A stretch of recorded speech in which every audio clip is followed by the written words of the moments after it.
sur l'épée, en fait, sur le pommeau, en fait, on a ici une inscription qu'on retrouve ici, évidemment, sur l'original, en écriture runique. Donc, cette écriture qu'on retrouve en Scandinavie, et aussi chez ces peuplades en fait, d'origine germanique. Donc, une écriture un peu mystérieuse. Bonjour à tous, divulgation dans cette vidéo. Clovis n'a jamais été chrétien. Il était odiniste. Lors de la fin des invasions barbares, le franc Clovis, qui était un païen d'origine germanique, arriva en Gaule en conquérant.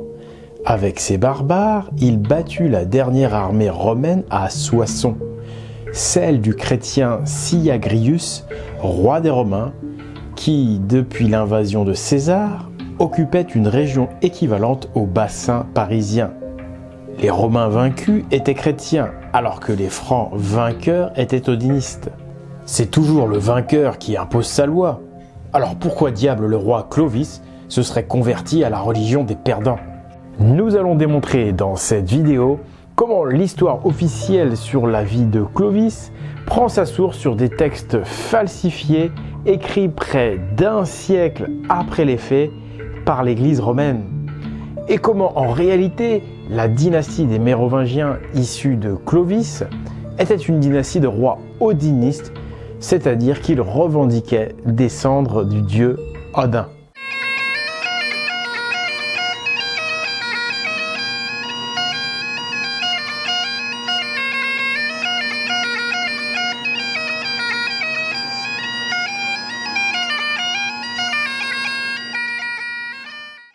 Les invasions barbares qui débutèrent au IIIe siècle étaient en réalité une reconquête gallo-germanique. Les Gaulois résistants s'étaient unis avec les Germains contre les Romains qui occupaient la Gaule. L'on ne peut plus vivre sur sa terre, et bien un certain nombre de paysans sans le sou, notamment en Gaule, décident de prendre le maquis, voire même de partir en Germanie. Les impôts vont nourrir la pression militaire parce que des gens vont se joindre aux barbares pour attaquer l'Empire romain. Parmi les agresseurs du IIIe siècle, on trouve énormément de classes populaires, voire de classes moyennes déclassées, qui ont préféré partir avec les agresseurs plutôt que de continuer à payer l'impôt romain. Ces résistants gaulois et ces germains, appelés abusivement barbares, étaient unis sous la bannière de Thor, le fils d'Odin, comme en attestent les nombreux noms de villes en Thor qui parsèment notre beau pays, et qui sont comme un témoignage de cette reconquête. C'est principalement des villes dédiées à Thor, mais d'autres sont également dédiées à Odin ou à l'ours, l'animal totem des fameux guerriers berserkers. Les Francs étaient issus d'une confédération de tribus celto-germaniques. Et quelle confédération, puisque c'est celle qui donnera le coup de grâce aux Romains. Quand Clovis, de son vrai nom Lodovig, concrétisa la victoire finale des celto-germains contre le dernier bastion romain datant du vieil empire de Jules César, le royaume de Syagrius, que Clovis va donc battre à Soissons en 486, cela faisait déjà longtemps que les Romains avaient commencé à changer de stratégie de domination. Il était loin le temps de Jules César, et depuis, les Romains installés en Gaule étaient devenus chrétiens. Ça faisait déjà plus de 150 ans, et depuis le concile de Nicée où l'empereur Constantin va adopter le christianisme, ça faisait déjà longtemps donc que les Romains étaient devenus chrétiens. C'était un changement de stratégie et de mode de domination.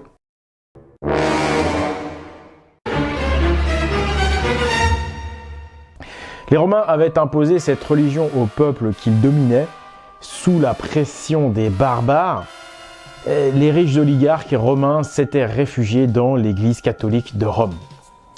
Ces oligarques qui possédaient des esclaves gaulois, eh oui, s'étaient fait évêques. Les légions romaines, régulièrement dominées par les tribus germaniques, n'étaient plus au goût du jour. Les Romains exploitaient désormais des serfs au nom de Jésus-Christ. Au risque de décevoir les croyants, la victoire des Francs à Soissons est aussi celle de Odin et des dieux contre Jésus-Christ et son Dieu unique. Et il n'y avait aucune raison que les Francs victorieux adoptent le Dieu des perdants. Clovis a toujours été odiniste, il n'a jamais été baptisé. En voici les preuves. Le baptême de Clovis est un faux historique.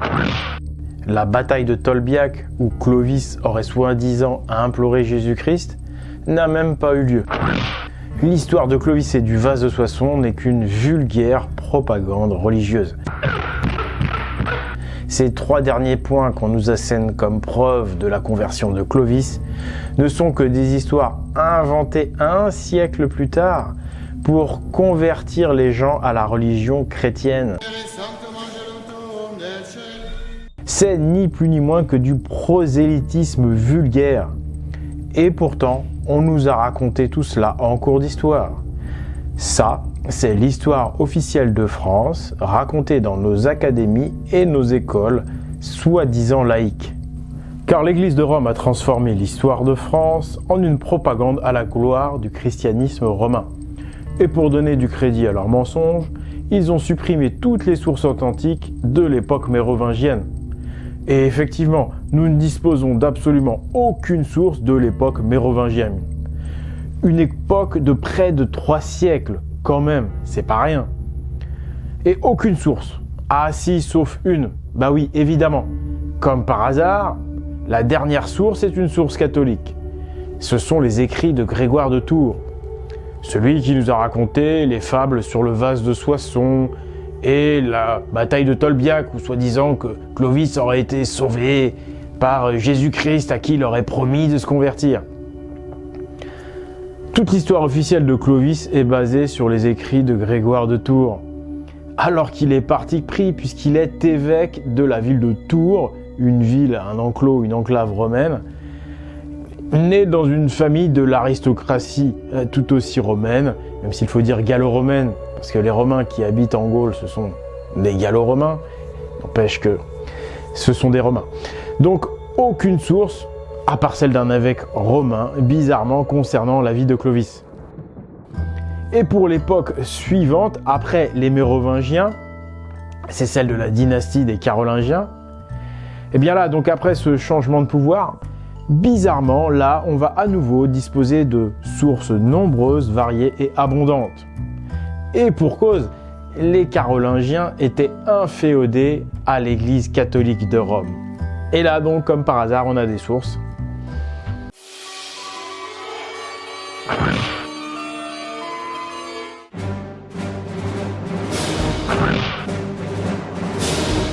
Les Carolingiens étaient effectivement très chrétiens et vraiment au service du pape, contrairement aux Mérovingiens qui n'ont jamais été inféodés à Rome. Heureusement, il nous reste la connaissance des us et coutumes des Mérovingiens et surtout des artefacts archéologiques que nous allons passer en revue. Mais l'on sait également qu'aucun Mérovingien n'a jamais été sacré par le pape de Rome.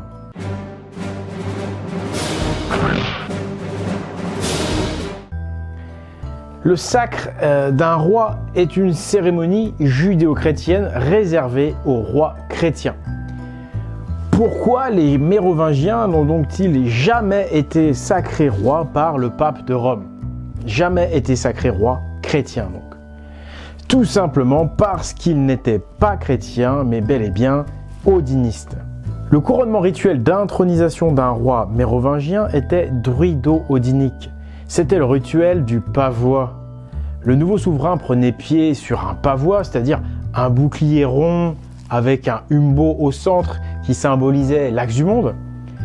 Le pavois était ensuite porté par ces hommes, un peu comme dans Astérix avec Abracourcix qui est porté sur son bouclier. Ce rite d'origine hyperboréenne fut aussi effectué par l'empereur Julien l'Apostat.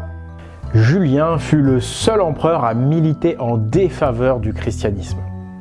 Mais c'était évidemment aussi les Gaulois qui pratiquaient ce rituel, puisque de même tradition que les Germains, un rituel qui symbolisait l'accès aux cieux, à la sphère divine, un rituel qui fut sévèrement critiqué par l'Église de Rome, qui lui substitua la cérémonie du sacre avec l'avènement des Carolingiens.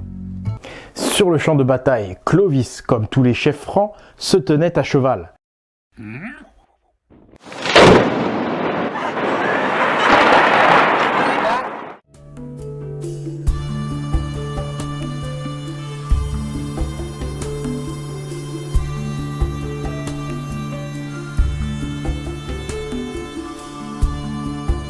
Clovis, comme tous les chefs francs, se tenait à cheval, alors que tous les autres guerriers étaient à pied et ne portaient guère d'armure, exactement comme tous les Celtes, comme tous les Celtes. Le chef était donc le seul à cheval pour qu'il puisse avoir une bonne vision du champ de bataille et pour que ses guerriers puissent bien recevoir ses ordres. Clovis combattait à la même manière qu'Odin, le père des armées, qui chevauchait son cheval Sleipnir durant la bataille et qui recevait ses guerriers morts au combat au Valhalla. Et justement, on retrouve une ceinture ayant appartenu à un mérovingien, une ceinture odinique avec le cheval Sleipnir représenté sur cette ceinture. Voici un artefact archéologique d'une grande valeur. C'est la boucle de ceinture du cheval d'Odin, Sleipnir. Ce cheval se trouve justement sur une boucle de ceinture mérovingienne ayant appartenu donc aux Mérovingiens. Cette boucle représente le cheval à 8 pattes de Odin, Sleipnir. On retrouve ce cheval à 8 pattes représenté sur des fresques de mythologie nordique, comme ici où l'on peut observer sur ce graphisme dans les pattes de Sleipnir le tracé de la rune d'Odin, Odal. Et en l'occurrence là il y a même, je vous fais un petit secret hermétique, il y a 2 tracés de la rune Odal dans ce graphisme du cheval Sleipnir, le cheval à 8 pattes, qui nous permet justement, petit secret, de retrouver l'Odal ésotérique, un tracé méconnu que l'on retrouve également sur l'emblème des Mérovingiens, autre artefact d'une très grande valeur, même celui-ci d'une valeur supérieure. Il s'agit donc de l'applique en or emblématique des Mérovingiens. Et on retrouve cette applique en or également sur différentes sculptures réalisées par des tailleurs de pierre. Tout ceci donc c'est l'emblème des Mérovingiens qui contient toujours cette rune Odal liée à Sleipnir. La symbolique de ce symbole est d'une richesse inouïe en termes d'informations hermétiques et je vous dévoilerai bientôt tous ces secrets dans une prochaine vidéo parce que ça nécessite quand même beaucoup de préparation, il y a beaucoup de choses à expliquer et là on ne va pas sortir du sujet quand même. Donc pour une prochaine vidéo, je dévoilerai le secret de cette applique mérovingienne. De nouveaux artefacts archéologiques, et là c'est du très lourd, c'est les tombes de Saint-Dizier. Les tombes de Saint-Dizier datent de l'an 550, c'est-à-dire qu'on est en pleine époque mérovingienne, on est à l'époque des petits-fils de Clovis. Ces tombes nous révèlent des vérités insoutenables à la vue des archéologues. Des vérités insoutenables à la vue des fanatiques chrétiens, bien sûr. Premièrement, ce sont des membres de la noblesse mérovingienne qui sont enterrés avec leur mobilier, avec leurs bijoux, leurs armes et même leur cheval. Bref, c'est une coutume funéraire celto-germanique et pas du tout chrétienne.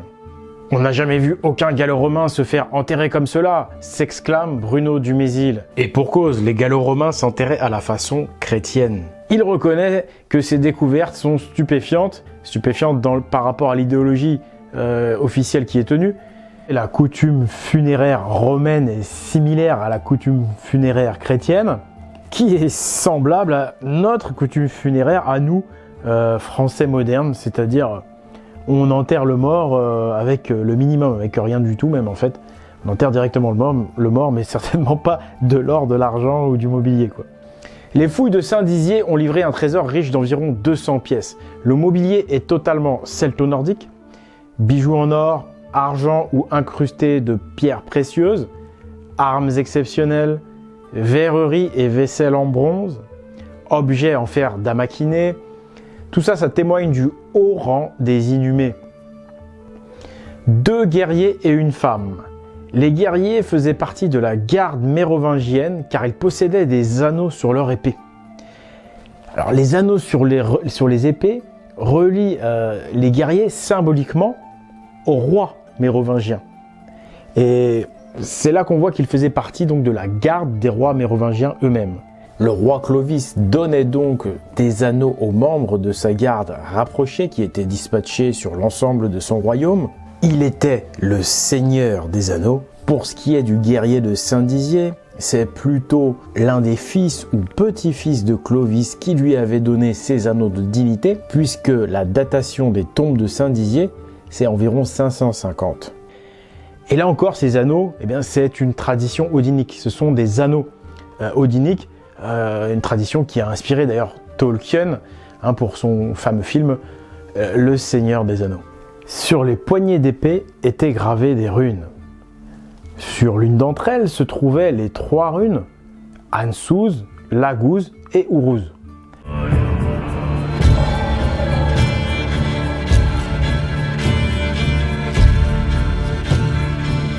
On retrouve également dans ces tombes des boucliers ronds, avec un umbo au centre, symbolisant l'axe du monde.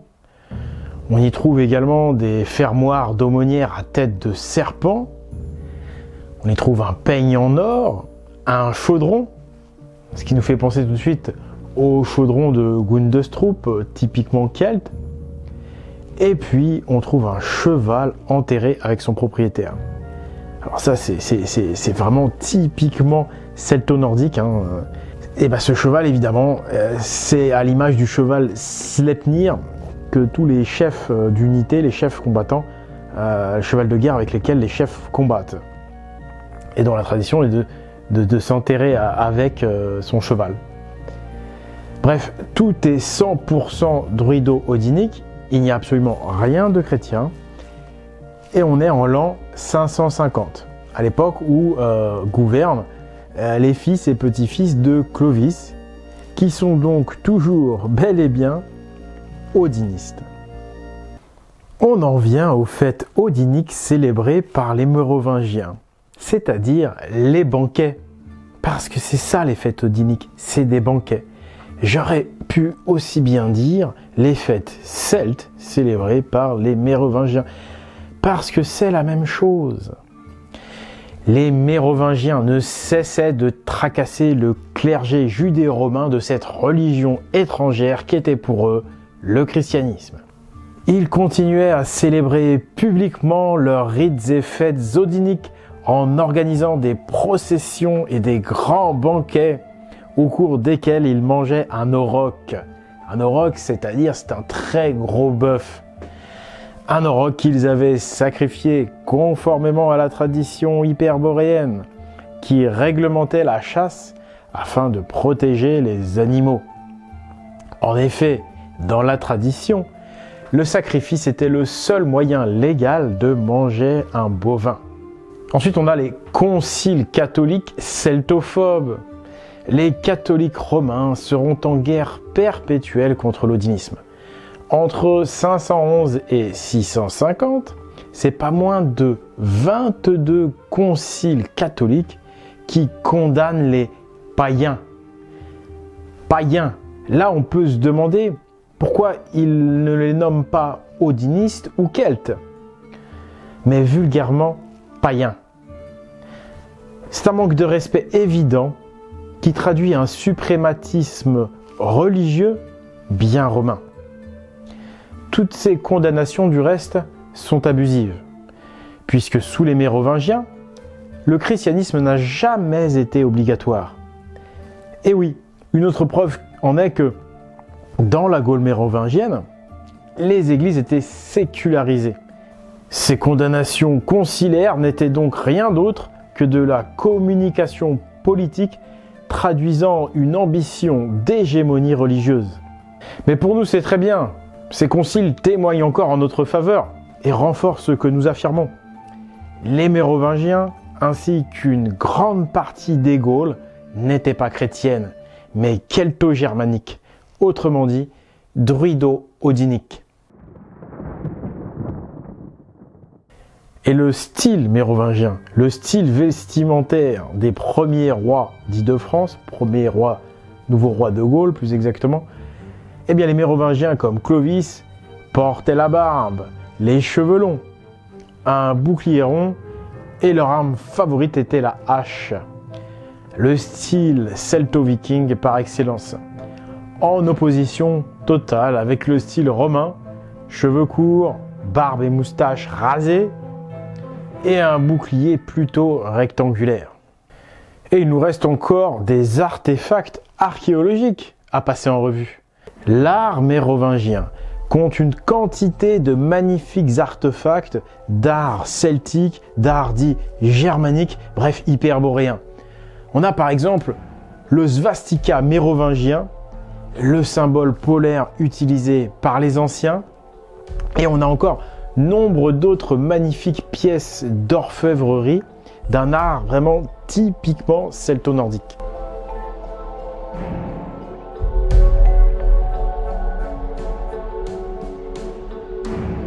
Les homologues des Mérovingiens, c'est-à-dire les rois anglo-saxons qui avaient conquis la Bretagne romaine à peu près à la même époque que les Mérovingiens, ces rois anglo-saxons étaient de même origine germanique et de même culture que les Francs. Les rois anglo-saxons avaient eux aussi délogé les Romains et ils revendiquaient descendre de Odin, c'est-à-dire Woden, comme ils disent. L'ascendance odinique des rois anglais en Angleterre, ce n'est pas caché.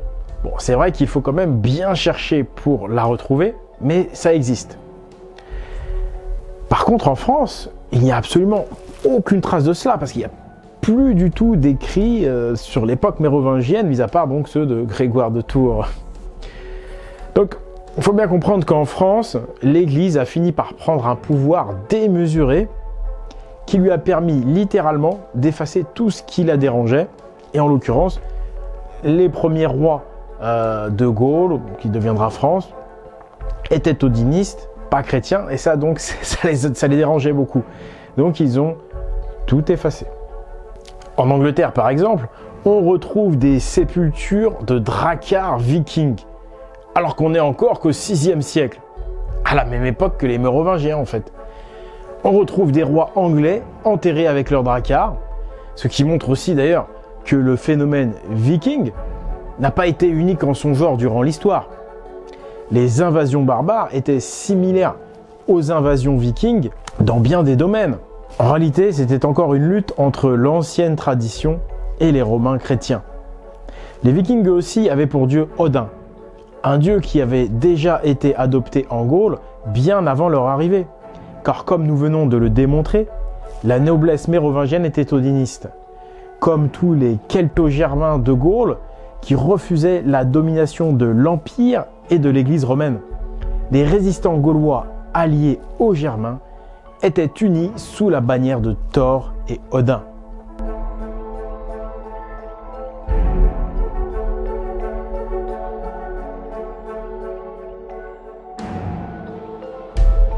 Cette divulgation est un prélude à la grande divulgation qui va bientôt arriver et qui sera totalement dévoilée dans ce livre ici. Un livre qui va bientôt arriver. Je réserve encore la surprise du titre, mais il va arriver très vite, ne vous inquiétez pas. Abonnez-vous à la chaîne, suivez attentivement la chaîne là.